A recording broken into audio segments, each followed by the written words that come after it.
O anime e o mangá de Kaiju número 8 estão explodindo pra valer agora, com o lançamento da animação. E Kafka Ribino chegou nas massas finalmente. Mas uma coisa que deixa ainda os fãs muito intrigados, tanto do anime quanto do mangá, é por que Kafka foi escolhido pelo Kaiju número 8. Yo, Geeks, aqui é o LP e vocês estão no canal do Geek Brasil. Fiquem ligados que esse vídeo contém spoilers do mangá de Kaiju número 8.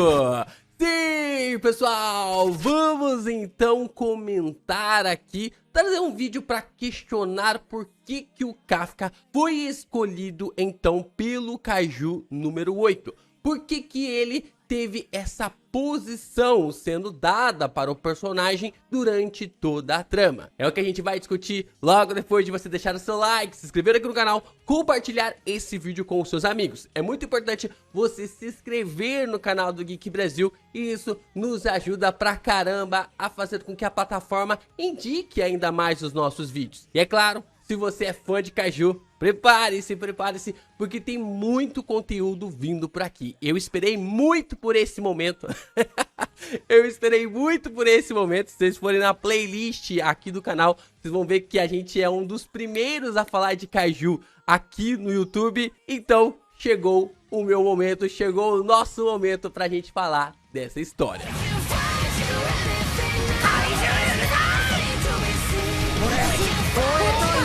Vamos lá, vamos então comentar um pouco sobre o contexto relacionado do porquê que o Kafka foi escolhido pelo Kaiju número 8. E isso é muito importante porque primeiro a gente precisa ver as percepções de cada um dos personagens, não de cada um, mas da dupla que parece ser a dupla principal, na verdade o trio principal da história, porque nós ainda temos a Shinomiya, né? Mas no caso aqui nós temos um foco mais relacionado ao Kafka e também a Mina. A história de Kaiju número 8 nos coloca dois garotos para serem rivais na força de defesa do Japão contra os Kaijus. De um lado, temos Mina Ashiro, aquela que passou de primeira na prova para entrar em um dos times da força de defesa e hoje é a capitão da terceira divisão com o maior poder de fogo entre todos da tropa. Quando a Mina segura numa arma, meus amigos, não tem pra ninguém. Ninguém consegue ter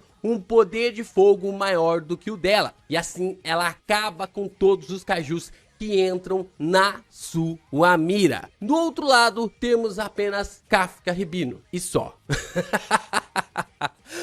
Só temos ele ali porque não teríamos mais nada a acrescentar. É claro que a história foi se desenvolvendo, foi desenrolando de uma forma muito magistral para o nosso protagonista. Como vimos no começo da história de Kaiju número 8, Kafka foi rejeitado milhares e milhares de vezes para a prova de seleção da força de defesa. Ele fez várias e várias vezes a prova e nesse processo acabou sendo recusado, enquanto a Mina foi crescendo cada vez mais através das suas forças e dos seus poderes, chegando ao posto de capitão. Quando nós observamos que ele havia entrado na força de defesa, conseguiu apenas atingir ali 1% do poder do seu traje. Isso é algo até mesmo interessante para mostrar que as habilidades ali do Kafka de combate não eram a chave principal para a escolha do Kaiju número 8 para ele. Mas então, se o poder dele não é tão avassalador assim, e se essa não foi a escolha, se esse não foi o ponto para a escolha do personagem pelo Kaiju número 8, o que fez o Kaiju lhe escolher dessa forma? Quais eram suas pretensões ao escolher o Kafka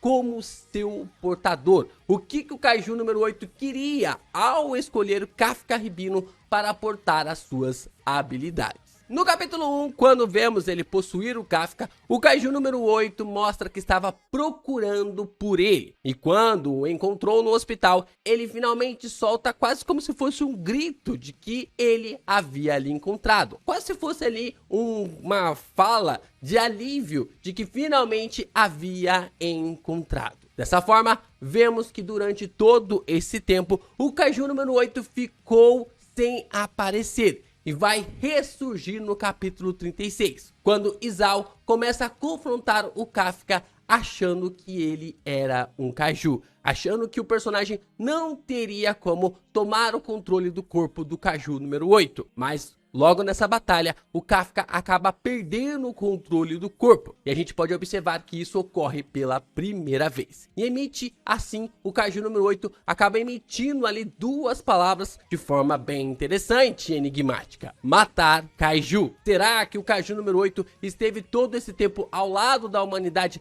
para aniquilar, para ajudar os humanos no confronto contra os Kaijus? Isso porque Isao está usando os poderes de um Kaiju para lutar contra o Kafka, os poderes do Kaiju número 2. E por isso que o Kaiju número 8 respondeu de forma tão avassaladora, sem deixar com que o Prota assumisse o controle do corpo. É quase como se fosse uma resposta automática do Kaiju número 8, de que, se tratando de um poder de um Kaiju tão avassalador, tão gigantesco, com um poder tão incrível, eles poderiam lutar de forma que ele controlasse o corpo desta vez. Nós observamos durante o combate entre o Kaiju número 8 e o Isao que ele até mesmo engole a consciência barra corpo do Kafka que está dentro de si, mostrando que não iria abrir mão do controle do corpo no combate contra o Isao. Mas, mesmo assim, o Kafka retoma o controle do corpo antes que pudesse matar o pai da Shinomiya. A gente pode observar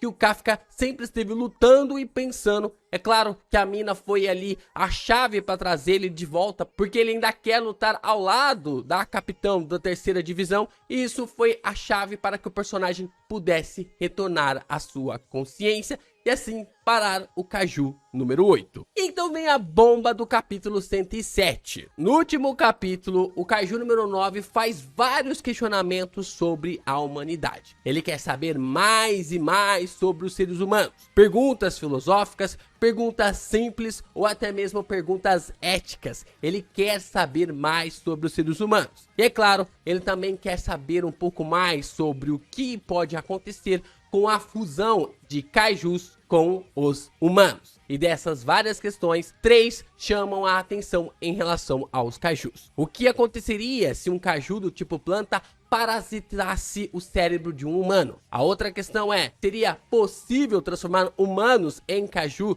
se expuser eles à energia da falha? E por último, por outro lado, e se ele parasitasse o humano deixando o cérebro intacto? Se esse Kaiju de forma parasita conseguisse controlar o corpo do humano, entrar dentro do corpo do humano e deixasse o cérebro humano intacto. Dentre essas questões, a última é que marca o destino de Kafka ao lado do Kaiju número 8. Algo está acontecendo desde muitas eras no Japão. E como nós sabemos, tudo tem a ver com o Kaiju número 8 e os seus portadores ao longo das eras. Talvez seja nessa percepção que podemos encontrar a resposta do porquê Kafka viu uma versão do Kaiju número 8 samurai. Talvez os yokais antigos fossem apenas Kaijus caçados por um grupo de samurais liderados pelo antigo portador do Kaiju número 8, como nós conseguimos ver na conversa do Soshiro com o Kafka durante o capítulo 66, quando ele acaba informando sobre o que havia acontecido ao longo das eras em relação aos confrontos da força de defesa contra ali os Kaijus. É um mundo diferente, o Japão, que nós temos o nosso mundo completamente ali de Kaiju número 8, que estão lutando contra os Kaijus há muitas eras. Então, mostra pra nós que o Kaiju número 8 provavelmente esteve ajudando a humanidade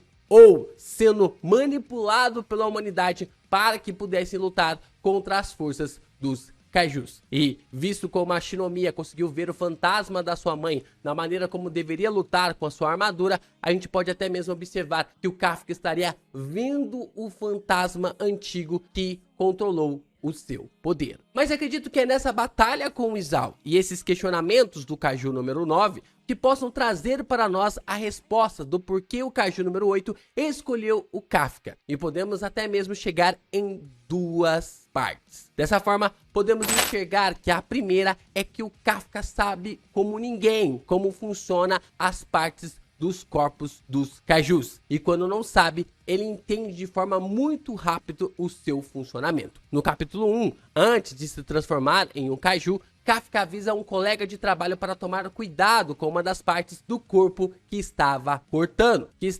portando ali em suas mãos. O colega não lhe ouve direito e acaba se machucando gravemente. Até mesmo o seu chefe do setor de limpeza fica agradecido por ele nunca ter entrado na força de defesa, porque ele faz o que tem que fazer e sabe como se portar dentro do corpo dos kaijus. Ele acaba orientando a equipe, ele acaba se orientando e sabe exatamente onde cortar, onde agir e onde aniquilar. Já como kaiju, é o Kafka que chega ao raciocínio sobre os ovos dos kaijus que poderiam eclodir em sua primeira missão na força de defesa. Seu raciocínio rápido salvou a vida de milhares de soldados que puderam destruir os órgãos reprodutores dos kaijus antes que esses ovos pudessem eclodir. Isso fez com que a missão deles pudesse ficar até mesmo algo mais fácil de lidar durante ali a forma como todos saíram até mesmo vivos deste combate. Na batalha contra o Izal, Kafka sabia exatamente o que fazer quando tomou o controle do seu corpo, e assim acertou o seu núcleo imediatamente sem pensar duas vezes. Como disse no começo, Kafka parece saber onde cada parte dos kaijus fica como ninguém, e as que ele não sabe, ele descobre de forma extremamente rápida. É uma habilidade que mais ninguém tem na força de defesa. E isso dá uma vantagem absurda contra os inimigos. Saber o local e os pontos fracos de cada um dos monstros e entender isso no campo de batalha, agindo ali no calor do momento e conseguir passar essas informações para os seus superiores para que consigam ganhar vantagem, isso é um puta entendimento do porquê que o Kaiju número 8 poderia escolher o Kafka. Porque ele sabe se portar no campo de batalha, ele sabe se portar contra os seus adversários e ao mesmo tempo entender o menor caminho para derrotar os seus adversários. A segunda coisa que fez o Kafka ser escolhido pelo Kaiju número 8 é que o Kafka coloca sua vida em risco sempre para salvar seus companheiros. Voltando ao capítulo 1, Kafka pula na boca de um Kaiju para salvar o Ishikawa sem pensar duas vezes. Seu raciocínio rápido para pensar no que fazer para salvar os seus companheiros antes que seja tarde demais é algo que com certeza chamou a atenção do Kaiju número 8, porque se ele estava procurando o Kafka, como nós vimos também no capítulo 1, isso quer dizer que ele já estava de olho no personagem. E todas as atitudes que o Kafka esteve tomando durante aquele dia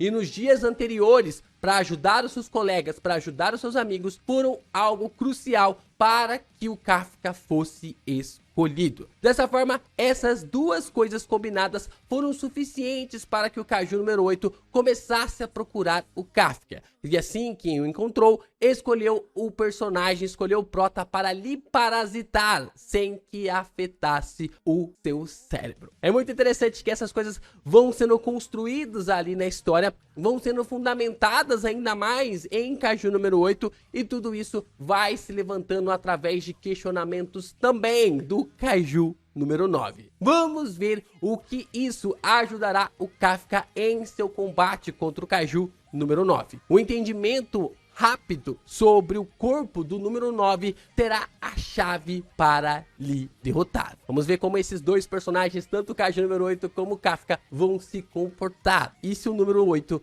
vai começar a falar com o Kafka.